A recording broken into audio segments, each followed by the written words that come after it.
नमस्कार दोस्तों, आप सभी का स्वागत है आपके अपने बीडीआर आकाशवाणी न्यूज चैनल में। तो आइए दोस्तों जानते हैं आज 1 जनवरी 2023 की बड़ी तथा मुख्य खबरें। तो सबसे पहले तो आप सभी दोस्तों को नए साल की हार्दिक हार्दिक शुभकामनाएं और बधाई। तो आइए दोस्तों शुरू करते हैं। 2022 में दुनिया को 13 करोड़ से ज्यादा बच्चे पैदा हुए, वही 6.5 करोड़ से ज्यादा लोगों की मौत हुई। वही दुनिया में पैदा 13 करोड़ में से करीब 2.5 करोड़ बच्चे अकेले भारत में पैदा हुए हैं। संयुक्त राष्ट्र ने कहा कि जनसंख्या बढ़ने की रफ्तार ऐसे ही रही तो 14 अप्रैल 2023 तक भारत की आबादी चीन से ज्यादा हो जाएगी। और वही भारत चीन सीमा विवाद के बीच केंद्रीय गृह मंत्री अमित शाह ने शनिवार को कहा कि भारत की 1 इंच जमीन पर कोई भी कब्जा नहीं कर सकता है। मुझे भारत चीन सीमा की बिल्कुल भी चिंता नहीं है। हमारे आईटीबीपी के जवान सीमा पर गश्त लगा रहे हैं और हमें उन पर पूरा भरोसा है। उनके रहते किसी की मजाल नहीं कि हमारी 1 इंच जमीन का कोई भी अतिक्रमण कर पाए। वही एक अनोखा मामला सामने आया है। जबलपुर का रहने वाला समीर, जो कि सलमान खान का इतना बड़ा फैन है कि सलमान के जन्मदिन में मिलने के लिए साइकिल से ही मुंबई निकल गया। 7 दिन तक रात दिन साइकिल चलाते हुए समीर सलमान खान से आखिरकार मुंबई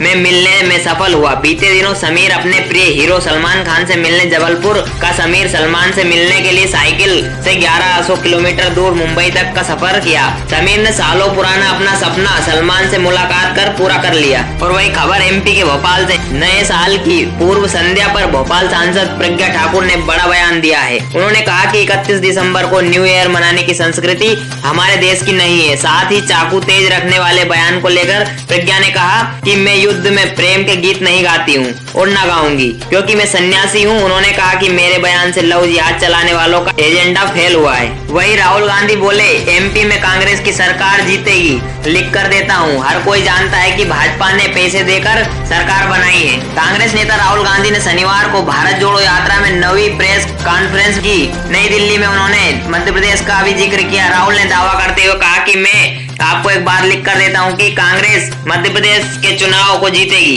भाजपा वहां दिखाई नहीं देगी। मध्य प्रदेश में तूफान आया हुआ है और वहाँ हर कोई जानता है कि भाजपा ने वहाँ पैसे देकर सरकार बनाई है। पूरा प्रदेश गुस्से में। प्रदेश में 2023 में विधानसभा चुनाव होने हैं। और वही नए साल की शुरुआत कई लोग भगवान के आशीर्वाद से करते हैं। हर साल उज्जैन के महाकाल मंदिर में लाखों श्रद्धालु पहुँचते हैं। इस बार भी रविवार सोमवार को 6 लाख श्रद्धालुओं के यहाँ पहुँचने की उम्मीद है। इसी को देखते हुए दर्शन व्यवस्था में बदलाव किया गया है। श्रद्धालुओं को महाकाल लोक से एंट्री मिलेगी। 30 दिसंबर को ऋषभ पंत का बुरी तरह से एक्सीडेंट हो गया है। यह खबर सुनकर 31 दिसंबर को एक्टर अनिल कपूर और अनुपम खेर उनसे मिलने देहरादून के मैक्स हॉस्पिटल पहुंचे। हॉस्पिटल के एंट्रेंस गेट पर एक वीडियो सामने आया है जिसमें अनिल कपूर और अनुपम खेर ऋषभ से मिलने के लिए जाते हुए दिखाई दे रहे हैं। और वही दोस्तों, कश्मीर में आतंकियों के साथ साल 2022 में सुरक्षा बलों की 93 मुठभेड़ हुई, जिनमें 172 आतंकी मारे गए। इनमें 42 विदेशी थे। वही आतंकवादियों ने इस साल 29 नागरिकों की हत्या कर दी, जिनमें से 3 कश्मीरी पंडितों सहित 6 हिंदू थे। कश्मीर के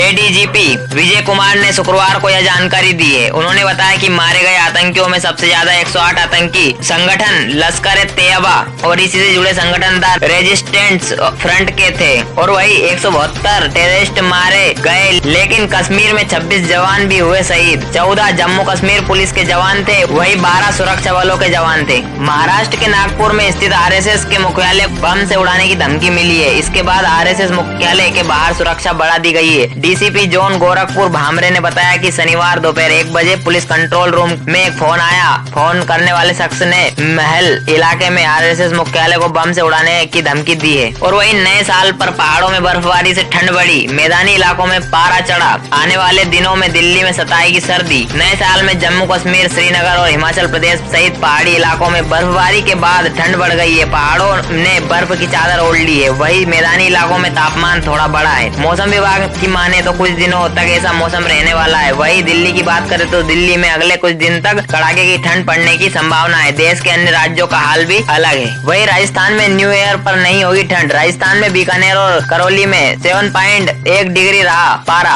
चूरू में 2 दिन पहले जहां तापमान 0.6 डिग्री सेल्सियस था, वहां आज बढ़कर 9.1 पर पहुंच गया है। मौसम विभाग के अनुसार राज्य में इस बार न्यू ईयर के मौके पर कड़ाके की ठंड नहीं पड़ेगी। और वही उत्तर प्रदेश में कोहरे का असर। उत्तर प्रदेश में कोहरे और ठंड का असर जारी है। कड़ाके की ठंड के बीच आगरा में स्थित ताजमहल कोहरे की चादर में लिपटा दिखा। और वही खबर कोरोना से। देश में कोरोना का खतरा। भारत में XBB.1.5 वेरिएंट का पहला केस मिला। अब तक 53 इंटरनेशनल पैसेंजर्स पॉजिटिव। देश में कोरोना के मामले लगातार बढ़ रहे हैं। इस बीच गुजरात में पहला XBB.1.5 वेरिएंट का केस मिला। यहाँ ओमिक्रॉन का म्यूटेशन है। अमेरिका में यह सबसे तेज फैल रहा है। वहाँ अभी तक इसके 40% से ज्यादा मामले हैं। पिछले हफ्ते में यह आंकड़ा 18% था। वहीं दुनिया में कोरोना का खतरा। जापान में एक दिन में 438 मौतें। दोस्तों, आप सभी से एक बात कहना चाहता हूँ कि आप वीडियो को देखते तो, लेकिन अभी तक आपने अपने BDR आकाशवाणी न्यूज चैनल को सब्सक्राइब नहीं किया है। तो दोस्तों, जल्दी से जल्दी ऐसी रोजाना काम की और बड़ी खबरें पाने के लिए हमारे चैनल को सब्सक्राइब करें। वही खबर विदेश से, रूसी सैनिकों को नहीं देना होगा इनकम टैक्स।